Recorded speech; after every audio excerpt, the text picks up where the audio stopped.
Okay, so you have just watched the full quick super jump video and you want to make one for yourselves. And you look at the amount of chunks you have and you think, okay, this is not happening. What if I told you that you can make something like this in just 2 hours? Well, this is possible through a method called seed checking, or as I sometimes call it, magic trick. Today's role is gonna be ability chunks of quick super jump. Ta-da! This video hopes to serve as a guide of how to do seed checking fast, and also the explanation of why this works. So anyway, let's get started. There's no better way to teach something other than using an example, so this is exactly what we'll do. I'll try to make a build to show all the process that are involved. So first step, pick a set of gear. Now ideally, if you have not tried seed checking before, you should use gears that have never been used, so you would know the seed. I'll explain what that is later. So in this example, I'll be making a sub-resist up build, just for the memes. And this is what I pick. Now with your set of gear, we can now move on to the website. Shown here, or in the description, you can find it. This is Lean's Gear Seed Checker website. Now first thing you want to do here is go to User Settings, scroll down a little bit and you should see the Enter Your Replay Code button. This is the easiest way to set up seed checking without further modification of your system. Now what you have to do here is just upload a replay in Splatoon 3 and then put the replay code in. And then now you have the seed keys. Next step is to go to gear database and add the gear you picked into the website.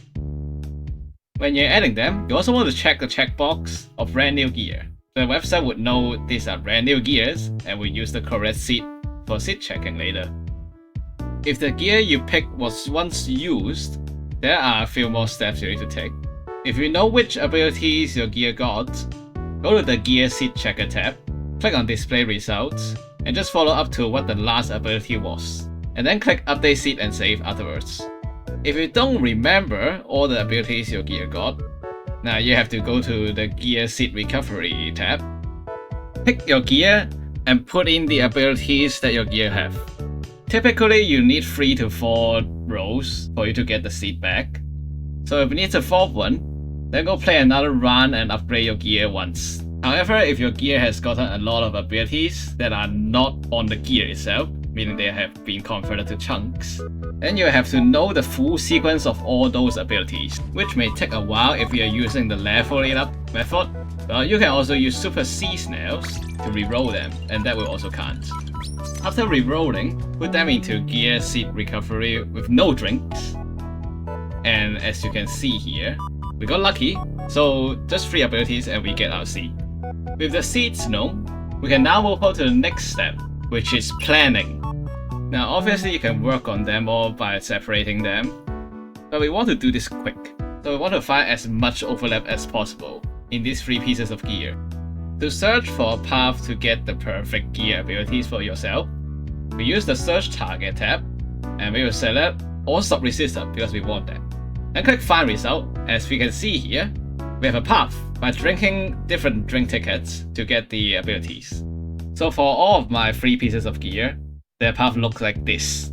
Which, as you can see, the shoe seems to take a really long time to level up. In this case, we can use Allow Chunks, and that saves us a lot of time. So just remind yourself, if you want it fast, you'll need more chunks. With that out of the way, you can now make a plan and just follow it, and then you will get all the abilities you wanted.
This took 18 matches to complete, and that cost me about 2 hours.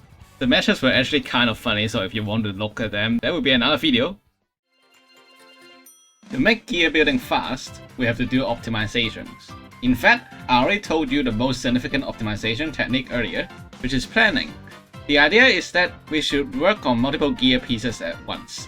The general strategy here is to find overlaps, which is when 2 or more pieces of gear require the same condition, mainly drink tickets, for its next row.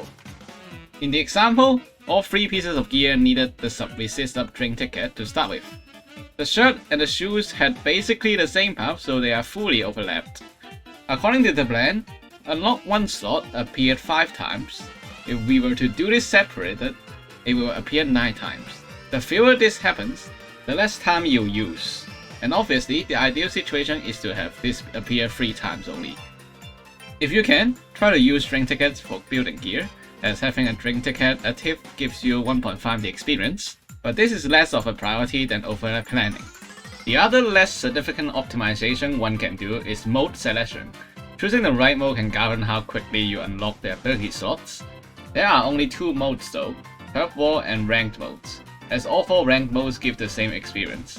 Winning a match of Turf War gives 1,400 experience, while losing gives 800. Winning in ranked mode can give XP ranging from 1500 to 2500, but losing will give at most 1000 and at worst 0. The selection is based on the player's probability to win a match. By averaging the ranked mode XP, and considering each piece of gear fully levels up with 24,000 experience, we can plot this graph where X is the probability to win and Y is the amount of matches needed. As you can see, if we have a win rate of higher than 1/3, you should consider leveling up with ranked modes.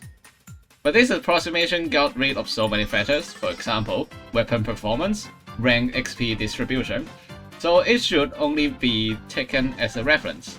If you feel good about mode, just play it. In a computer, nothing is random. Every seemingly random value you observe is deterministic, meaning having a certain input will always give a certain output.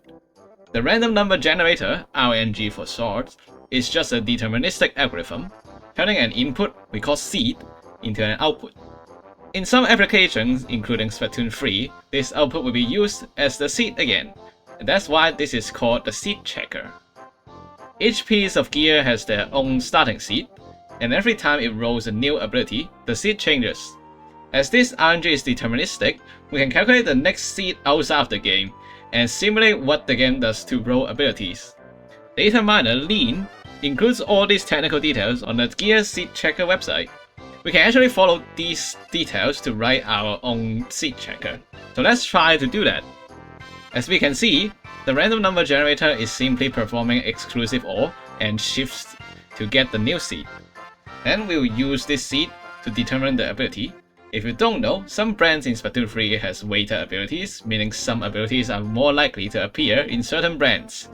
For example, it's more likely to get Ink Saver main with Tony Cancer gear, and less likely to get sub power up with it. The favorable ability has 5 times the weight, while the unfavorable one has 0.5 times the normal one.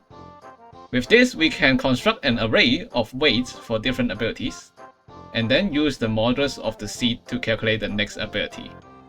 When drink ticket is active, we check if the seed modulus 100 gives us a value less than or equal to 29. If so, we return drink ticket's ability. This means there's a 30% chance of getting the drink ticket ability. If it is outside of that range, we advance the seed again with some slightly modified parameters to roll the next ability. With that done, we can now put everything together in one function to roll the next ability. And this matches exactly with what the website told me. Hopefully you learned something from this video, and good luck making your builds! Just a reminder, sometimes this can go wrong and you'll mess up your seed, so this method requires some precision. Anyway, have fun playing with your teleporting build. Thanks for watching, have a good day, good luck, and goodbye!